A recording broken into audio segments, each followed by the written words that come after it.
The definitely not biased NFL Power Rankings, where I throw up Hail Marys every week and pray that you all find me entertaining. Welcome to Finned Up. I am your host and local idiot, Brian Mochak. Let's get into it. Dishonorable mention to the Denver Broncos. For the first time this season, I said nice things about the Denver Broncos, and how do they repay me? By stinking it up against the Chargers. Despite a whole lot of injuries, the Chargers still stomped on the Broncos by running the ball all over them, and it made my boner placid. Number 10, the Green Bay Packers. Jordan Love was on his F it, my receiver's down there somewhere nonsense this game against the Cardinals and threw 4 touchdowns total. On the defensive side of the ball, the Packers held a potent Kyler Murray to just 300 yards total offense and forced 3 turnovers. Packer back. Number 9, the Atlanta Falcons. Their game against the lowly 1-4 Panthers was closer than expected in the first half, as they went into halftime up only 22-17. But then their defense woke up in the second half and they ended up winning the game 38-20. Drake London Bridge is falling down in the end zone, is making a name for himself as a great wide receiver in this league. Woo, I'm about to make a name for myself here. As he now has a touchdown grab in 4 out of their 5 games this season. Falcons are good and will continue to be good. Number 8, the Tampa Bay Buccaneers. In my favorite game from Sunday, the Bucs dropped a 50 burger on the New Orleans Saints despite Baker Mayfield throwing 3 first half interceptions. In Baker's defense, only 1 was really his fault. The other 2 were just some wild tips that happened to land in the hands of Saints defenders, so I can't really put that on Baker. After a wild second quarter where the Saints scored 27 points, the Todd Bowles Tampa Bay defense shut them out in every other quarter in the game. Bucs are good and looking to make a repeat run at the NFC South. Number 7, the Buffalo Bills. The Bills. Did they do what they do best and beat a bad football team in primetime? Yes.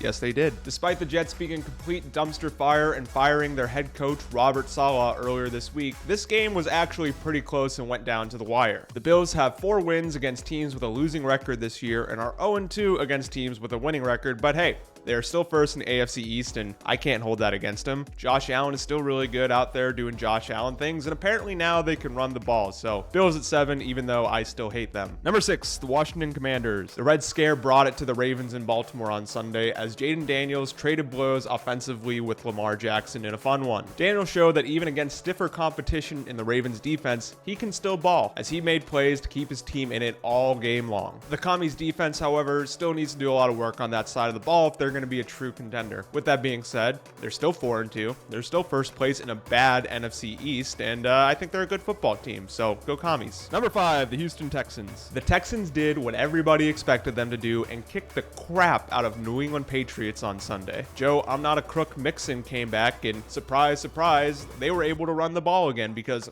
lo and behold, he's a really good running back. And he had 2 touchdowns as the Texans scored 41 points on Sunday. Their best receiver, Nico Collins, went out with a hamstring injury last year, but it didn't matter because Tank, Boom Boom Dell, and Stephon Make Sweet Love to 8-month pregnant woman Diggs picked up the slack as CJ Stroud threw 3 touchdowns in this one. Texans are 5-1, and that train's not stopping anytime soon. Number 4, the Baltimore Ravens. After a rough 0-2 start to the season, the Ravens are all the way back, winning 4 straight games. Lamar had over 300 yards passing. King Henry ran wild with 24 carries for 132 yards, 2 touchdowns, and averaged an impressive 5.5 yards per carry. The Ravens defense held a good Commanders offense to 23 points in this one as they continued their win streak. Number 3, the Detroit Lions. Action. End zone. There it is. Unbelievable. What else could it be?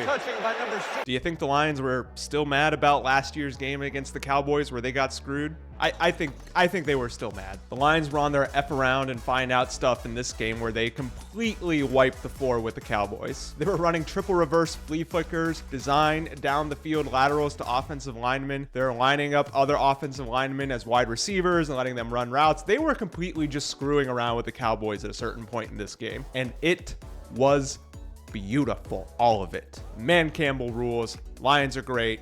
Moving on. Number 2 and number 1, the Minnesota Vikings and the Kansas City Chiefs. Both the Chiefs and the Vikings were on a bye this week, so I'm just lumping them together because I don't have much to talk about. They remain the only 2 undefeated teams in the league. Kevin O'Connell is a very good coach, and NFL officiating wants to make sweet love to the Kansas City Chiefs. That's the video. Thank you so much for watching. If you like this one, be sure to check out some of my others, and I will see you on Friday for the Thursday night recap. I love you all. Bye.